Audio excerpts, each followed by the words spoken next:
Le clairon. Et aujourd'hui, en Clairon, je suis très heureuse de recevoir et très honorée de recevoir un candidat aux européennes italien qui est avec nous depuis l'Italie, Stefano Barghi, candidat aux européennes sur la liste de la Lega, le parti de Matteo Salvini. Bonjour Stefano Barghi. Bonjour, bonjour à vous. Merci beaucoup d'être avec nous. Et à part pour les bonjours, nous serons très aidés par Ornella Evangelista, qui sera notre traductrice français-italien, italien-français pendant toute cette interview. Merci beaucoup à vous, Ornella, de bien vouloir Merci à vous. nous aider à cette communication aujourd'hui. Alors, ma première question, eh bien, c'est une réaction aux prises de parole, les différentes prises de parole de Matteo Salvini, le chef de votre parti, vice-président du Conseil, qui juge régulièrement Emmanuel Macron. Et récemment, il a dit d'Emmanuel Macron qu'il devait se faire soigner puisque Emmanuel Macron avait tenu des propos guerriers contre la Russie. Voilà, il a dit il faut qu'il se fasse soigner. Et puis, il a dit également ils ont tellement envie de se battre alors qu'ils aillent en Ukraine eux-mêmes. Demain, on les attend. Comment réagissez-vous à ces... êtes-vous d'accord avec Matteo Salvini sur ce jugement porté sur notre président de la République? J'étais déjà intervenue sur les interventions de Macron il y a un mois, donc j'avais anticipé Matteo Salvini sur ce premier épisode de Macron et son envie d'envoyer des soldats en Ukraine. Il était seul à affirmer ça, mais cette affirmation est très grave et nous nous sommes tout de suite demandé mais pourquoi? Aujourd'hui, il semble évident que cette affirmation avait pour but de préparer l'opinion publique à l'envoi d'armes, chose qui est en train de se concrétiser. Et je lisais à l'instant qu'ici, dans mon pays, hier, il y a eu un accord entre Leonardo, une très grande usine de défense qui produit du matériel militaire, et Ferrovie dello Stato, c'est-à-dire les chemins de fer, pour mobiliser du matériel militaire. Donc il est évident que nous allons vers une escalade très préoccupante. Donc je suis complètement d'accord avec la phrase de Matteo Salvini et j'avais même invité le président Macron qui avait fait une photo avec des gants de boxe à un affrontement car j'ai longtemps fait des sports de combat. Alors résolvons cela entre nous sans mêler d'autres personnes si vraiment il a besoin de se montrer en homme fort. Mais plus sérieusement, cela nous mène tout droit vers un conflit très grave sur notre territoire. Donc, de notre côté, nous avons la ferme volonté, pas seulement de ne pas envoyer d'hommes, mais de revoir également le thème des sanctions, l'envoi d'armes et renouer des relations avec la Fédération russe pour arriver à une paix durable. D'accord. Alors, toujours dans ces questions et ces remarques, on va dire, de Matteo Salvini, pas toujours tendre avec notre président de la République, il avait déjà dit aux dernières élections européennes, donc en 2019, qu'il avait jugé qu'Emmanuel Macron était très mauvais président. Il avait dit j'espère que les Français pourront se libérer d'un très mauvais président qu'est Emmanuel Macron. Aujourd'hui, on ne l'a pas encore entendu sur le sujet, mais à votre avis, quelle est votre analyse euh, que dirait Matteo Salvini et surtout que dites-vous, vous, Stefano Barghi, au sujet de ces élections européennes pour la France? Nous, évidemment, nous attendons que la France donne un signal important. Aujourd'hui, la Lega n'a pas le vent en poupe en Italie. Le lien qu'on a eu avec le gouvernement Draghi nous a beaucoup pénalisés et je suis candidat justement pour envoyer un message qui est retournons vers les valeurs et idéaux du parti en représentant les électeurs du parti qui sont maintenant 100 représentants. La France, au contraire, a la possibilité d'envoyer un signal important via Marine Le Pen, qui partage avec nous la bataille au niveau européen pour essayer de faire exploser cette union entre le PPE et le SD, les deux grands partis européens qui, depuis qu'existe cette entité, conduisent l'Union européenne vers une direction unique qui, ces 5 dernières années, a été vers une politique green, par exemple, sans prendre en compte les limites économiques à la base de la libre circulation des capitaux et à la base même de l'Union européenne. Et ces limites sont en train de limiter nos États. L'Italie a payé énormément ces 30 dernières années et en ce moment, la France aussi peut aller à l'encontre si un pacte de stabilité devait être approuvé comme ce qui est en discussion en ce moment. Quelle position a la Lega vis-à-vis de Marine Le Pen? Aujourd'hui, la Lega soutient Marine Le Pen. Oui, absolument. La Lega est alliée au Rassemblement national et au niveau européen. Notre mission est la même. Donc, nous partageons le parcours au niveau du Parlement européen pour arriver au résultat dont je vous parlais à l'instant. Je souhaite que la France donne un signal important pour ces élections. Vous soutenez donc le candidat Jordan Bardella pour ces élections? Absolument, il était même à Florence récemment pour une convention organisée par la Lega avec tous les mouvements qui font partie du groupe Identité et démocratie au Parlement européen.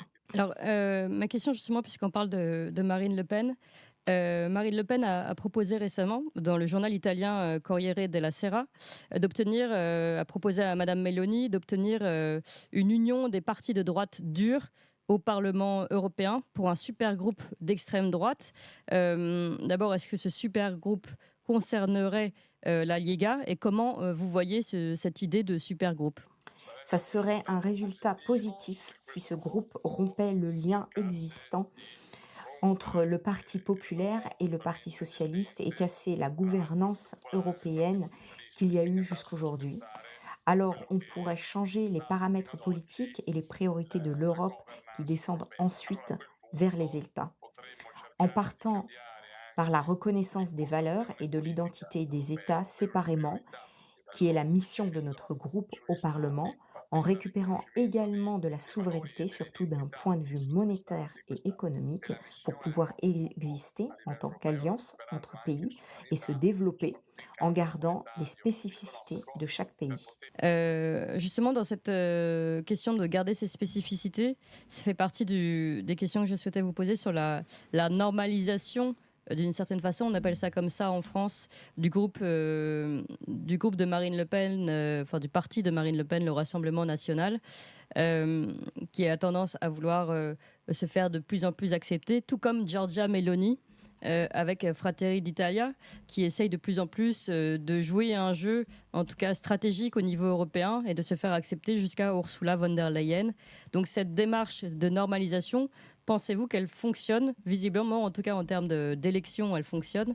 Est-ce qu'elle fonctionne Est-ce que vous êtes d'accord avec cette démarche? Il est évident, en Italie en tout cas, que si on souhaite gouverner, il faut réaliser ce processus de normalisation et on peut parler même d'américanisation dans le sens où le gouvernement italien peut gouverner en partie si d'un côté on satisfait Washington et d'un autre côté Bruxelles. La prise de position de Mélanie, qui était de s'éloigner de sa proposition électorale, n'est clairement pas partagée car nous avons été élus pour porter un message bien spécifique et en ce moment, nous nous en éloignons. En France, je ne sais pas bien comment évolue Marine Le Pen, mais j'espère qu'elle maintient ses positions, au moins sur ses positions européennes sur lesquelles nous convergeons, comme il y a eu jusqu'aujourd'hui entre nos deux partis. Est-ce que ce sont des questions qu'ils posent justement, que la Lega, puisqu'ils sont alliés dans le groupe ID, pose à Marine Le Pen? On sait que Marine Le Pen récemment a souhaité se séparer de l'AfD, le parti allemand. Est-ce que la Lega également discute avec Marine Le Pen de leur stratégie commune et du fait de leur ligne commune politique au niveau européen? Matteo Salvini a suivi la position de Marine Le Pen et a confirmé le choix de Marine Le Pen. Je ne dirais pas que c'était le meilleur des choix, car en ce moment, il faut sauver la coalition des souverainistes, y compris l'AfD, et attendre les élections. Aujourd'hui, je suis un peu préoccupée par ce choix, car l'AfD est le seul parti explicitement favorable dans son programme à un rapprochement avec la fédération russe, qui pour moi est fondamentale pour surmonter la guerre, arriver à la paix et renouer des rapports fondamentaux pour développer l'économie européenne. Le fait que nous ayons pris nos distances avec eux, j'ai bien peur que ceci soit interprété comme nous assumons certaines positions souveraines, mais il ne faut pas aller trop loin, comme une sorte de ligne rouge qui ne doit pas être dépassée. Et ceci serait préjudiciable car notre direction devrait être celle-ci, au-delà de ce qui pourrait être les excès de l'AfD. Et ma dernière question, quel est leur positionnement par rapport justement au groupe de Giorgia Meloni européen? entre l'idée et la creux. Comment il considère, s'il n'y a pas ce super groupe voulu par Marine Le Pen, comment aujourd'hui il voit leurs différences et leurs différences de stratégie? Il faut comprendre quelles sont les valeurs qui animent les conservateurs et Mélanie s'ils peuvent s'accorder avec les nôtres. Nous avons toujours essayé de souligner le cadre européen et ses structures dans le domaine économique et dans le domaine politique, et qu'il est nécessaire d'arriver à une alliance politique entre pays, mais dans le respect des identités individuelles et des contextes socio-économiques individuels. Aujourd'hui, il ne me semble pas que le groupe de Mélanie aille dans la même direction. C'est un élément qui nous rend très différents. Parce que pour arriver à une alliance qui soit efficace, il faut converger sur les objectifs. Aussi, par exemple, sur une Europe plus forte d'un point de vue global, qui est un objectif de la Commission européenne, mais il me semble évident que l'Union européenne est en marge de l'histoire du monde dans cette phase. Sur ce point, cela doit être une forme de convergence. Autrement, nous suivrons deux routes différentes. Je voulais également lui poser la question aujourd'hui des sondages qui donnent la Liga plutôt mal en point par rapport justement au parti de Giorgia Meloni. Comment il explique, lui, ces résultats? Il y a 3 ans, la Lega a décidé d'une stratégie pour rester au gouvernement du pays dans un moment très compliqué avec le Covid, l'arrivée du PNRR, et cette stratégie a mené au gouvernement Mario Draghi. Cette stratégie a servi au parti pour rester à l'intérieur des ministères, mais très justement, l'électorat ne l'a pas félicité. Et pour rester dans le gouvernement, nous avons dû trahir certaines de nos valeurs. Voilà pourquoi moi, comme d'autres, nous étions très critiques vis-à-vis des choix du parti, et cette confusion entre le respect des valeurs et le besoin de rester au gouvernement. Voilà pourquoi moi, comme d'autres, nous étions très critiques vis-à-vis des choix du parti, et cette confusion entre le respect des valeurs et le besoin de rester au gouvernement pour ne pas laisser le pays dans les mains de la gauche nous a beaucoup pénalisés en favorisant Giorgia Meloni, qui aujourd'hui, grâce au fait qu'elle soit restée en dehors de ce gouvernement, se retrouve présidente du Conseil. Clairement, aujourd'hui, la Lega cherche à récupérer la position qu'elle avait il y a 3 ans. C'est ce qu'a garanti Matteo Salvini en Italie pour représenter ses électeurs qui n'ont actuellement plus de parti car personne ne représente ses valeurs. Évidemment, la route est longue et il faut reconquérir les électeurs un par un. Donc, dans un futur proche, nous pouvons difficilement retrouver notre niveau d'avant, et donc Giorgia Meloni restera devant nous dans les sondages. Et est-ce que vous considérez à l'inverse que désormais Giorgia Meloni, qui est présidente du Conseil, pourra payer aussi pour son bilan de mandature qui n'est pas toujours en sa faveur, notamment sur ses promesses. Elle avait promis de lutter contre l'immigration et on a vu que l'immigration était très importante, même pendant son mandat. Oui, absolument, beaucoup sont très déçus de la politique de Mélanie, surtout sur le thème de l'immigration. Et rappelons qu'en 2018-2019, quand Matteo Salvini était ministre de l'Intérieur, nous avions vu une réduction très importante des flux migratoires grâce aux interventions comme le bloc naval. Aujourd'hui, nous suivons une autre voie et les immigrés continuent d'arriver. C'est donc un problème car premièrement, nous sommes un pays de premier débarquement, et deuxièmement, parce qu'au niveau européen, il n'y a aucune stratégie pour venir en aide à l'Italie. La dernière résolution adoptée nous fait devenir l'Albanie de l'Europe, si je puis dire. Mélanie a adopté cette stratégie avec l'Albanie où elle renvoie des flux de migrants en Albanie en échange de ressources économiques. L'Union européenne de von der Leyen, dans son pacte migratoire il y a quelques mois, prévoit la même chose pour l'Italie, c'est-à-dire que l'Italie peut répartir les immigrés dans le reste de l'Europe et les pays peuvent simplement payer pour ne pas avoir ces immigrés. Vous comprendrez donc que face à ces solutions, l'électorat italien est resté très déçu, mais dans un laps de temps très court, il est difficile de voir ses résultats. Voilà pourquoi, pour ces élections, il y aura encore une forte différence entre nous et Fratelli d'Italia en faveur de Giorgia Meloni. Euh, Dernière chose, comment vous voyez ces relations avec Ursula von der Leyen, assez ambiguës, vous l'avez dit, il y a des pactes financiers derrière, mais malgré tout, les images de ces embrassades parfois peuvent choquer ses électeurs.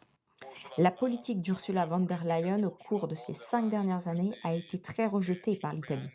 Les politiques green ne répondent absolument à aucun besoin.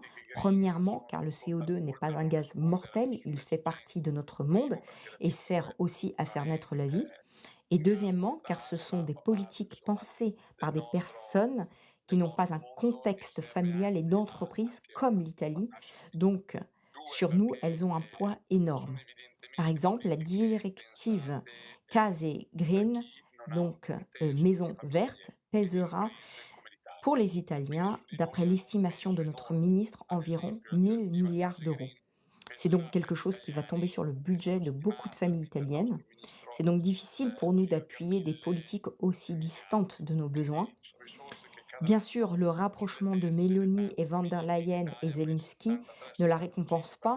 Et encore aujourd'hui, ces thématiques ne sont pas bien accueillies par l'opinion publique.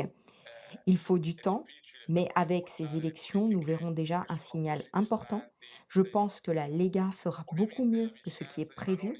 Les sondages nous donnaient à 7% il y a quelques mois. Aujourd'hui, nous sommes à 10 et demain, nous pourrons faire même un peu plus.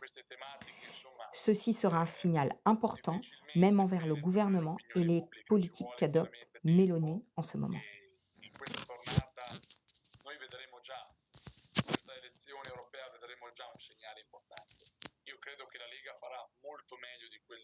Bien, merci beaucoup Stefano Barghi, candidat aux européennes sur la liste de la Lega, donc avec un vote qui va pour l'Italie se dérouler et samedi et dimanche.